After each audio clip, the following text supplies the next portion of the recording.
කට්ටියක් දැන් බිහි වෙලා ඉන්නවා. ඒ අයගෙනුත් අවසරයි. මට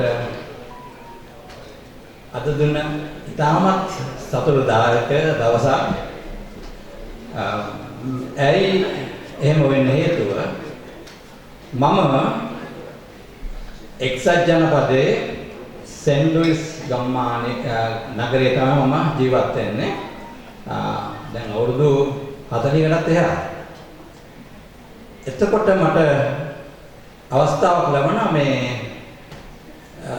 මීමැස්සන් පුහුණු කිරීමේ වැඩසටහන විශ්වවිද්‍යාල මගින් කරන වැඩසටහන අධ්‍යයනය කරා. ඉතින් මම ඒකට සල්ලි බැඳලා ඉගෙන ගන්න ගියා. ගිහිල්ලා අවසානයේ කොටස් හතරක් තිබුණා. මට ඔක්කොම කොටස් කරගන්න බැරි වුණා. අවසානයේදී එක් අපේ ඉගෙන ගන්න අයගෙන් ඇහුවා මොකද්ද ඔයගොල්ලෝගේ බලාපොරොත්තුව මේ කියලා.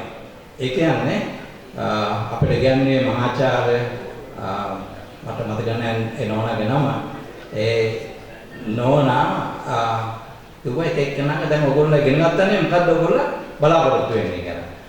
ඒ ගමන එක එක්කත් අපි ඉතින් ගෙදර ලස්සනට ඇති කරනවා. මාත් හරි ආසයි. මේක විනෝදාංශයක් වශයෙන් හොඳයි. ඉතින් හුඟ දෙනෙක් කිව්වේ විනෝදාංශයක් වශයෙන්.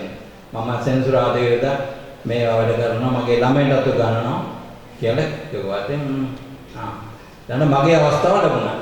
මම බැලුවේ ඒ වෙලාවේ මගේ හිතුණා ඒ ඉගෙන ගන්න කාලෙත් මට හිතුණා මෙච්චර ලෙහෙසි දෙයක් මේ මීමැස්සන් නැති කිරීම කියන එක මේ රොකට් සයන්ස් වැඩක් නෙවෙයි. ඕනම කෙනෙකුට කරන්න පුළුවන්. ඉතින් මමත් ඉගෙන ගත්තානේ. ඇයි අපේ රටේ ඇයි මේ පුංචි රටේ මිනිස්සු මේක කරන්නේ නැත්තේ?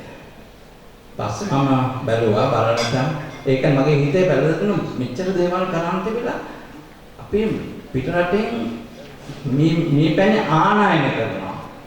කොච්චර ලැජ්ජ වෙන්න ඕනද කියලා මට හිතුණා. මම හිතුවා එහෙනම් අපි මේ ගැන ලංකාවට පුහුණු කරන්න ඕනේ කියලා මම මගේ මහාචාර්යවරුන්ට කිව්වා.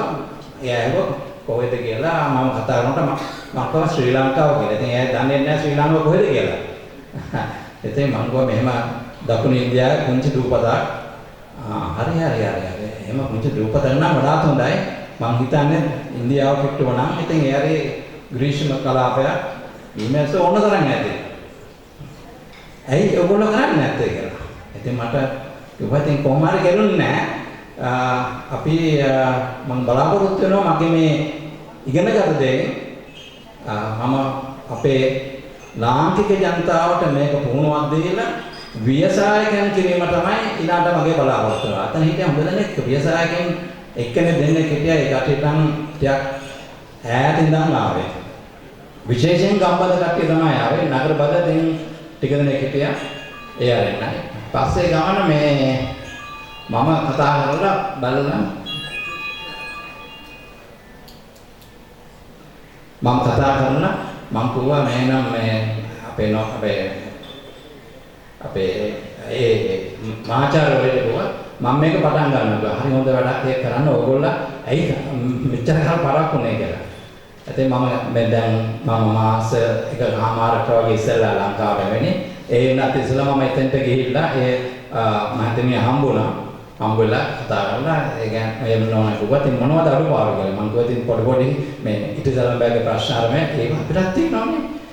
ඔය ඉතිසලම්බෑ කියන්නේ ඉතින් සාමාන්‍ය දෙයක් කියලා කිව්වා. ඒක මේ හේතුවක් නෙවෙයි කිව්වා. ඊළඟට තවත් මම ගිය අවුරුද්දේ ගියා මේ මුළු අපේ ජනපදයේ අපි කියන්නේ අපි ස්ටේට් එකලානේ තියෙන මිසූරි කියන ජනපදයේ තමයි අපි ඉන්නේ. අපේ ජනපද 50ක් තියෙන ඇමරිකාවට. අපි ඉන්නේ පුංචි ජනපදයක තමයි ඉන්නේ. ඒ වුණා ඒකේ ඉන්න කට්ටියත් එකතු වෙලා මේ වගේ එක මුතුවක් තිබුණා. ඒ කට්ටිය ඇවිල්ලා දවසක් එකතු වෙනවා. එකතු වෙලා උගන්වනවා. සමහර කට්ටිය ඒ කට්ටියගේ මේ මැසේජ් පෙට්ටිය පෙන්නනවා. මීටි හදන තැන් කොහොමද කරන්නේ? පොඩි ව්‍යවසායකයෝ ඇවිල්ලා හිටියා. ඉතින් ඒ වගේ මුතු දෙනවා. ඊළාට ඇමරිකාව පුරාම තියෙනවා මේ කොහොම එකතු වෙනවා ලාස් වේගස් කියන නගරයට අවුරුද්ද සැරයක්. මට ඒක නම් යන්න හම්බුනේ නැහැ. නමුත් මම අර ගිය අපේ ජනපදයේ මේ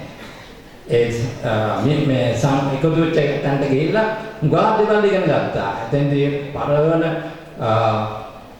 පොත් ලියපු ඒ වගේම මහාචාර්යවරු බලගන්නක් හම්බුණා. ඒ කට්ටිය බොහොම සතුටු වුණා. මේ වගේ වැඩ කරනවා. ඉතින් ඒ සංකල්පය මම ඉතින් එන්නේ ඉස්සෙල්ලා මම ඉතින් කල්පනා කරනවා ලංකාවට කොහොමද මං ගෙනියන්නේ කියලා. ඉතින් කල්පනා කරලා ඉතින් නෝ විදිහට කතා කරලා හොඳ වෙලාවට මේ සමාජ මාධ්‍ය ඔස්සේ මට දැනගන්න හම්බුණා මේ අබේරත්න මහත්මයා ගැන. ඉතින් ඒ පාර මම කිව්වා මේ මහත්මයා ඔබ මේ ගැන දන්නවා වගේ මට පොඩ්ඩක් විස්තර කියන්න කියලා. අතකට කිව්වා මම ඉතින් කිව්වා කොච්චර කල් ගන්න මම කිව්වා මගේ මෙන්නම සිහිනයක් තියෙනවා ලංකාවේ බිඟු ඒ කියන්නේ බීමැස්සන් බියසායකයන් වශයෙන් බිහි කිරීමට. ඒ කියන්නේ කට්ටිය පෙට්ටියක් දෙයක් නෙමෙයි ඒකට සල්ලි හම්බ කරන්න ක්‍රම වේදයක් සොයනවා. ඒක අනිත් එක ස්වයං රැකියාවක්. ඉතින් කොච්චර හොඳද කියලා මට දුන්නා මේක කරනවා. ඉතින් අන්නේ අරුණුව ඇතුව තමයි මම ආවේ.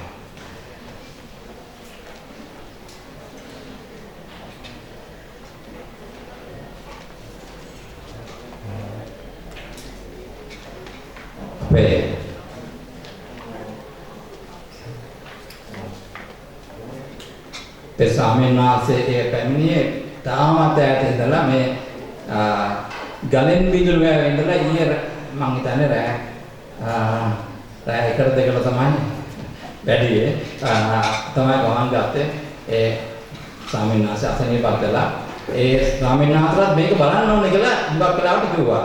මට මතකයක් නම් අපේ පළවෙනි සංවත්සරයටත් ඒ ස්වාමීන් වහන්සේ අනුරාධපුරට වැඩියා. ඉතින් ඒ ස්වාමීන් වහන්සේගේ මම සමීපයෙන්